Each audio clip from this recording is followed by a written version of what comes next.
क्यों रे लड़की, इस गधे के साथ इतनी रात में कहाँ जा रही है? मैं जानता हूं तुम जैसी लड़कियों को इतनी रात में कहाँ जाती हो।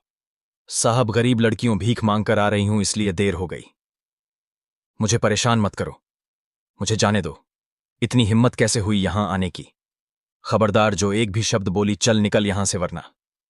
दिव्या चौहान, जो एक जवान और खूबसूरत आईपीएस अफसर थी, एक रात फटे पुराने कपड़े पहनकर फकीरों जैसे होलिये में गद्दी पर सवार हो गई। रात का आखिरी पहर था और उसकी गद्दी सुनसान सड़क के बीच बीच चल रही थी। उसी सड़क पर कुछ पुलिस वाले बैरियर लगाए खड़े थे, और जब एक इंस्पेक्टर ने गद्दी पर सवार दिव्या चौहान को अपनी तरफ आते देखा तो दूसरे इंस्पेक्टर से बोला, लगता है कोई फकीरनी आ रही है। दिव्या चौहान अब उनके बिल्कुल पास पहुंच चुकी थी, और जैसे ही वह पुलिस वालों के आगे से गुजरने लगी, पुलिस वाले उसकी खूबसूरती को देखकर मदहोश हो गए। तभी एक इंस्पेक्टर ने सड़क के बीच आकर उसका रास्ता रोक लिया और उसे पागलों की तरह देखने लगा। इतने में जीप में बैठे बड़े इंस्पेक्टर की नजर जब दिव्या चौहान पर पड़ी तो वह फौरन गाड़ी से उतर के आया और उसे ऊपर से नीचे तक घूरने लगा। कौन हो तुम, और इस वक्त कहां से आ रही हो? दिव्या चौहान बोली, साहब फकीर हूं, मांगने के बाद घर जा रही थी। अब इंस्पेक्टर आहिस्ता आहिस्ता उसके करीब आया और उसकी कमर पर हाथ फेरते हुए बोला, एक फकीरनी और इतनी सुंदर, यह कैसे मुमकिन है? यह सुनकर इंस्पेक्टर और बाकी पुलिस वाले जोर जोर से हंसने लगे। रात पूरी तरह से काली हो चुकी थी। दिव्या चौहान की सांसें तेज और दिल धक धक करने लगा। तभी इंस्पेक्टर ने जेब से RS-2000 निकाला और दिव्या चौहान की तरफ बढ़ाते हुए कहा, RS-2000 देता हूं, चलो मेरे साथ। यह सुनकर अचानक उसका फोन बजने लगा। नाके पर बाकी कांस्टेबल खड़े थे। जल्दी सर, यहां आ जाओ, कोई काम है? इंस्पेक्टर एकदम गुस्से से बोला। सारा काम बीच में रुक गया।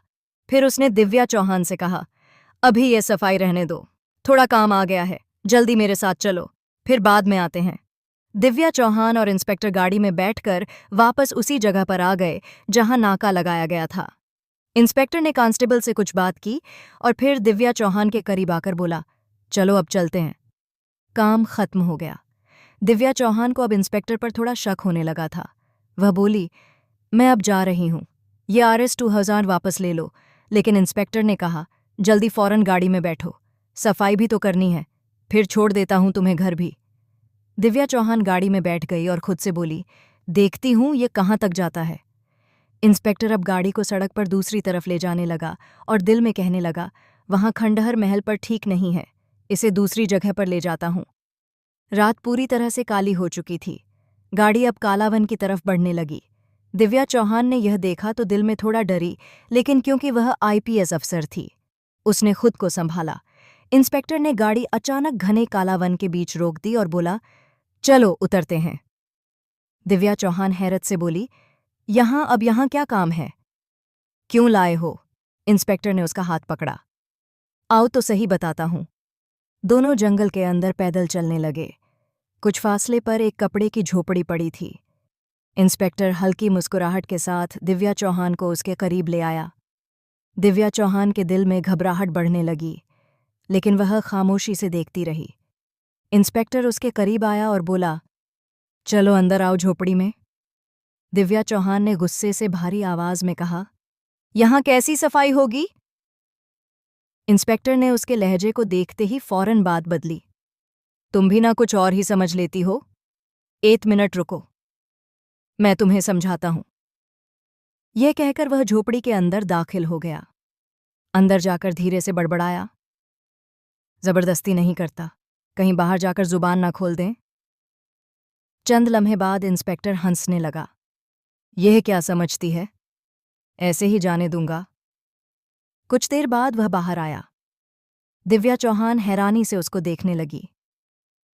ये सब क्या माजरा है? इंस्पेक्टर ने चाउत कहे। दिव्या चौहान दंग रह गई। इंस्पेक्टर ने अचानक दिव्या चौहान का हाथ पकड़ के उसे गद्दी से नीचे उतार लिया और अपनी गाड़ी की तरफ ले गया। इससे पहले दिव्या चौहान कुछ पूछ पाती, इंस्पेक्टर बोला, गाड़ी में बैठो, फिर मैं तुम्हें बताता हूं। दिव्या चौहान डरते डरते गाड़ी के अंदर दाखिल हो गई। अब इंस्पेक्टर बोला, तुम मेरे घर की सफाई कर देना, इसलिए तुम्हें यह RS-2000 दिया है, उसके बाद मैं तुम्हें तुम्हारे घर छोड़ दूंगा। दिव्या चौहान ने कहा। ठीक है। चलते चलते इंस्पेक्टर ने गाड़ी अब एक ऊबड़ खाबड़ रास्ते पर उतार ली। रात का अंधेरा और वह ऊबड़ खाबड़ रास्ता देखकर दिव्या चौहान का दिल अब धक करने लगा। देखते ही देखते इंस्पेक्टर ने गाड़ी एक पुरानी खंडहर महल के पास रोक ली और दिव्या चौहान से बोला, अंदर चलो, यहीं सफाई करनी है। दिव्या चौहान हैरत से इधर उधर देखने लगी।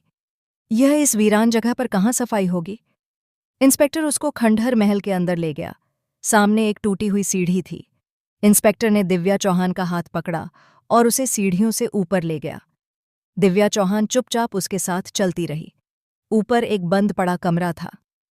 इंस्पेक्टर ने जल्दी से दरवाजा खोला और कहा, अंदर जाओ। दिव्या चौहान डरते डरते जगहों का जायजा लेती अंदर दाखिल हो गई। इंस्पेक्टर अब दिल में कुछ सोचकर उसके करीब बढ़ने लगा तो दिव्या चौहान ने आंखों से उसे घूरा। तभी इंस्पेक्टर ने खुद को थोड़ा संभाला और जेब से एक कपड़ा निकालकर दिव्या चौहान के हाथ में थमा दिया। ये फर्नीचर पर मिट्टी चढ़ी है, इसको साफ कर दो। दिव्या चौहान कपड़ा लेकर जैसे ही फर्नीचर साफ करने लगी, अचानक इंस्पेक्टर एकदम उसके पीछे आकर खड़ा हो गया। उसके चेहरे पर एक अजीब सी मुस्कुराहट थी। दिव्या चौहान एक पल के लिए झिझक गई। उससे पहले इंस्पेक्टर कुछ करता ही बात को घुमाते हुए कहा, इतना पता चला था कि यहाँ कोई चोर छुपा है, लेकिन लगता है भाग गया। अब इंस्पेक्टर दिव्या चौहान के पास आया और बोला, 1 मिनट यहीं रुको, हिलना नहीं, मैं अभी आता हूँ। अब इंस्पेक्टर गाड़ी की तरफ जाने लगा।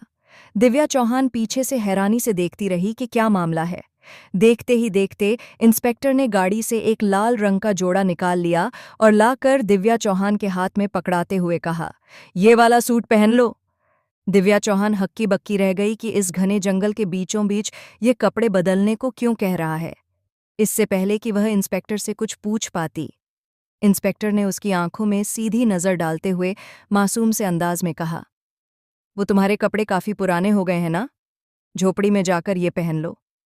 दिव्या चौहान को कुछ ठीक नहीं लगा, लेकिन फिर भी उसने वह कपड़े लिए और झोपड़ी के अंदर चली गई। कुछ पल बाद जब वह एक लाल रंग के जोड़े में बाहर निकली तो वह बेहद सुंदर लग रही थी। इंस्पेक्टर ने जब उसकी तरफ देखा तो एकदम जैसे अपना होश खो बैठा और दीवानों की तरह उसकी तरफ आने लगा। जैसे ही वह उसके बिल्कुल करीब पहुंचा, दिव्या चौहान ने अचानक खांसी की। इंस्पेक्टर वहीं रुक गया। रात पूरी तरह से काली हो चुकी थी और जब दिव्या चौहान को इस घने जंगल के बीच यह सब ठीक ना लगा तो वह फौरन वहां से चलने लगी और गाड़ी के पास आकर खड़ी हो गई। इंस्पेक्टर अभी भी वहीं खड़ा उसे घूर रहा था और दिल में कह रहा था, आह, अब कितनी खूबसूरत लग रही है। तभी दिव्या चौहान ने जोर से कहा, काम खत्म हो गया है तो चलें। इंस्पेक्टर को एकदम झटका सा लगा और बोला, ओह, अच्छा अच्छा, चलते हैं। फिर वह तेजी से गाड़ी की तरफ आया और दोनों गाड़ी में बैठ गए। अब गाड़ी उस घने जंगल से एक और रास्ते की तरफ बढ़ रही थी। तभी दिव्या चौहान बोली, अब मुझे घर छोड़ दें, रात काफी हो चुकी है। मगर इंस्पेक्टर उसे ऐसे ही कहाँ छोड़ने वाला था। उसने बात घुमाते हुए कहा, ओह, अच्छा ठीक है, अभी छोड़ आता हूं, लेकिन लगता है तुम कुछ भूल रही हो।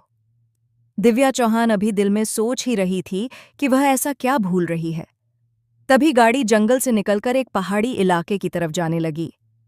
दिव्या चौहान ने गाड़ी से बाहर देखा तो उसे हर तरफ पहाड़ ही पहाड़ नजर आने लगे और देखते ही देखते इंस्पेक्टर ने अब गाड़ी एक सुनसान ऊंचे टीले के पास रोक दी। अचानक गाड़ी से निकलकर वह बाहर आ गया। दिव्या चौहान गाड़ी में बैठी हैरत और डर के साथ यह देखती रही। तभी इंस्पेक्टर हंसता हुआ अपने आप से कहने लगा, ये जगह ठीक लगती है, लेकिन अगर ये भी नहीं तो फिर कोई और सही। उसे क्या मालूम मेरे पास कितने ठिकाने हैं। हाँ हाँ हाँ। तभी इंस्पेक्टर ने बाहर से गाड़ी का दरवाजा खोलते हुए दिव्या चौहान से कहा, बाहर आओ। दिव्या चौहान को शक हो गया था कि उसके साथ अब कुछ गलत होने वाला है, लेकिन फिर भी उसने मिशन को जारी रखने के लिए डरते डरते गाड़ी से कदम बाहर सुनसान और वीरान पहाड़ों के बीच रख दिए।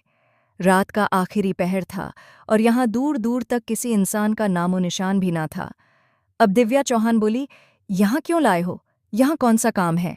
इंस्पेक्टर ने उसकी बात का कोई जवाब ना दिया और बोला, वक्त कम है, जल्दी आओ मेरे पीछे पीछे। देखते ही देखते इंस्पेक्टर अब ऊंचे टीले के ऊपर चढ़ने लगा और थोड़ी सी ऊपर जाकर जब नीचे झांका तो दिव्या चौहान वहीं खड़ी थी। अचानक इंस्पेक्टर बोला, तुम वहां क्यों खड़ी हो, आओ ऊपर तुम भी। दिव्या चौहान ने इधर उधर देखा। डरावने से पहाड़ रात के अंधेरे में और ज्यादा खौफनाक लग रहे थे।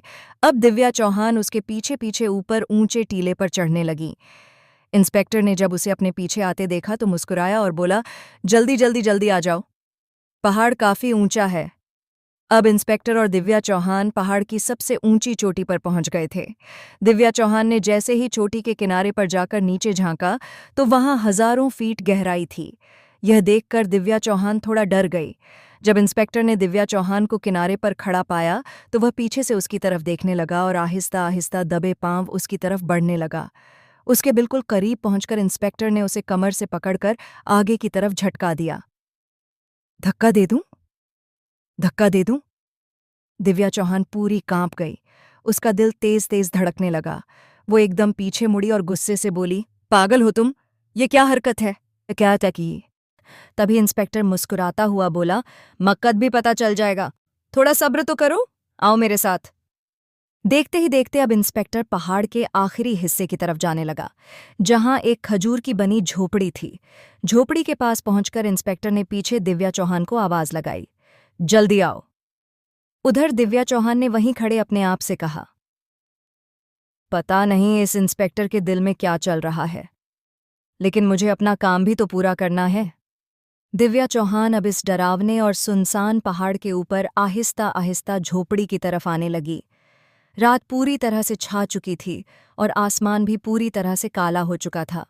और जैसे ही दिव्या चौहान झोपड़ी के पास पहुंची, इंस्पेक्टर उसके बहुत करीब आ गया और उसका हाथ पकड़ के धीमी आवाज से कहने लगा, तुम कब तक यह गरीबी वाली जिंदगी जीती रहोगी?